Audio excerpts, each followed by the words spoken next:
ಎಲ್ಲೋ ಹೋದಾಗ ಅಲ್ಲೆಲ್ಲೋ ನನಗೆ ಗೊತ್ತಿರೋ ಕುಕ್ ಇರ್ತಾರೆ, ನನಗೆ ಗೊತ್ತಿರೋ ಎಷ್ಟೊಂದು ಜನ ಇರ್ತಾರಲ್ಲ, ಅವ್ರನ್ನೆಲ್ಲ ಕರೆದಿರೋದು ನಿಮಗೆ ಗೊತ್ತಾಗಿರಲ್ಲ.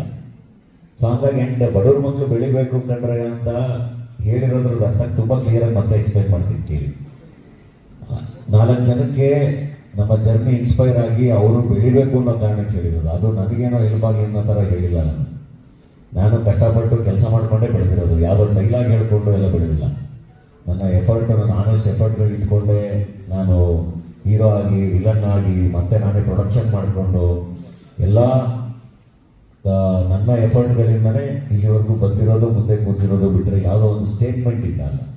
ಆ್ಯಂಡ್ ಆ ಸ್ಟೇಟ್ಮೆಂಟೂ ಕೂಡ it is for the people. ನಾನು ಹೇಳ್ತಿರೋ 4 ಜನಕ್ಕೆ ಇನ್ಸ್ಪೈರ್ ಆಗಬೇಕಲ್ವ. ಈಗ ನಮಗೇನೆ ಏನಾದರೂ ಒಂದು ಸ್ವಲ್ಪ ಡಲ್ ನೋಡಿದಾಗ ಏನೋ ಆಗ್ತಿಲ್ಲ ಅಂತ ಅನಿಸಿದಾಗ ನಾವೇ ಒಂದಿಷ್ಟು ಜರ್ನಿಗಳನ್ನ ಯಾವಾಗಲೂ ನೋಡ್ತಾ ಇರ್ತೀವಿ. ಓಕೆ, ಇದು ಚೆನ್ನಾಗಿತ್ತು, ನಾವಿಂದ ಆಗ್ಬೋದು ಅಂತ ಹೇಳಿ. ಹಾಗೆ 4 ಜನಕ್ಕೆ ಇನ್ಸ್ಪೈರ್ ಮಾಡೋಕ್ಕೆ ಹೇಳೋದಂಥ ಮಾತದು. ಆ್ಯಂಡ್ ಡೆಫಿನೆಟ್ಲಿ ಬಡವ್ರ ಮಕ್ಕಳು ಬೆಳಿಬೇಕು, ಆ್ಯಂಡ್ ಬೆಳೆದು ಅವರು ಸೆಲೆಬ್ರೇಟ್ ಮಾಡಬೇಕು. ಅವರು ಇನ್ನೂ ಎಲ್ಲರನ್ನೂ ಇನ್ವೈಟ್ ಮಾಡಬೇಕು. ಅವರು ಜೋರಾಗಿ ಮದುವೆ ಮಾಡ್ಕೊಳ್ಳಿ, ಖುಷಿ ಅಲ್ವಾ? ಅದರಲ್ಲಿ ರ್ಯಾಂಕ್ ದೊಡ್ಡ ಅಂದರೆ ಎಲ್ಲರನ್ನೂ ಈಗ ಒಂದಲ್ಲ ಒಂದು ವೇದಿಕೆಯಲ್ಲಿ ಎಲ್ಲರನ್ನೂ ಭೇಟಿ ಮಾಡಿರ್ತೀವಿ. ಎಲ್ಲರೂ ಬಂದು ಹರಿಸ್ಬೇಕು ಅನ್ನೋದು ಇಟ್ಸ್ ಗುಡ್ ಅಲ್ವಾ? ಎಲ್ಲರೂ ಬಂದು ಖುಷಿಯಾಗಿ ಒಂದು ಮದುವೆಗೆ ಆಶೀರ್ವಾದ ಮಾಡಿದ್ರೆ ಬಹಳ ಚೆನ್ನಾಗಿದೆ. ಆ್ಯಂಡ್ ಇನ್ನೂ ಒಂದಿಷ್ಟು ಪ್ರಶ್ನೆಗಳನ್ನ ಮಾಡೋದು, ಇವ್ರನ್ನ ಕರಿತಾ ಇದ್ದಾರೆ, ಅವ್ರನ್ನ ಕರಿತಾ ಇದ್ದಾರೆ ಅಂತ. ಯಾಕೆ ಎಲ್ಲರನ್ನೂ ಕರಿಬಾರ್ದು ಅಂತ?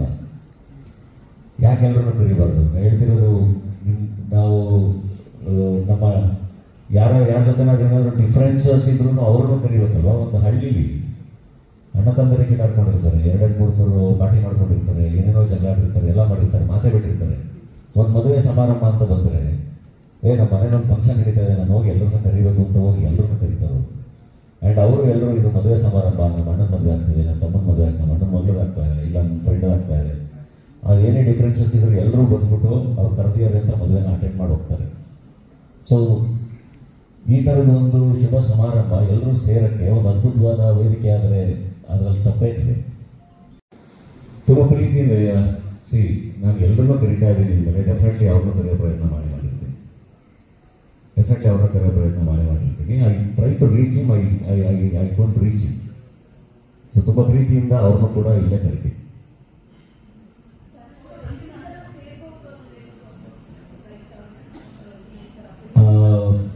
ನಾವು ಅಂದರೆ ಎಷ್ಟು ಜನ ಸೇರಿದ್ರು ಅದಕ್ಕೆ ಆಗೋ ಥರನೇ ಎಲ್ಲ ಪ್ಲ್ಯಾನ್ ಮಾಡಿ ಇಟ್ಕೊಂಡಿದ್ದೀವಿ.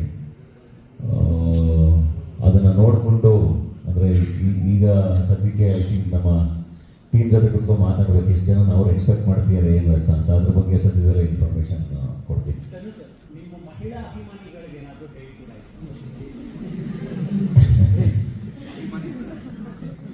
ಅವರು ಎಲ್ಲ ತುಂಬ ಖುಷಿಯಾಗಿದ್ದಾರೆ, ತುಂಬ ಖುಷಿಯಾಗಿ ಅವರಿಗೆಲ್ಲ ವಿಶ್ ಮಾಡ್ತಿದ್ದಾರೆ.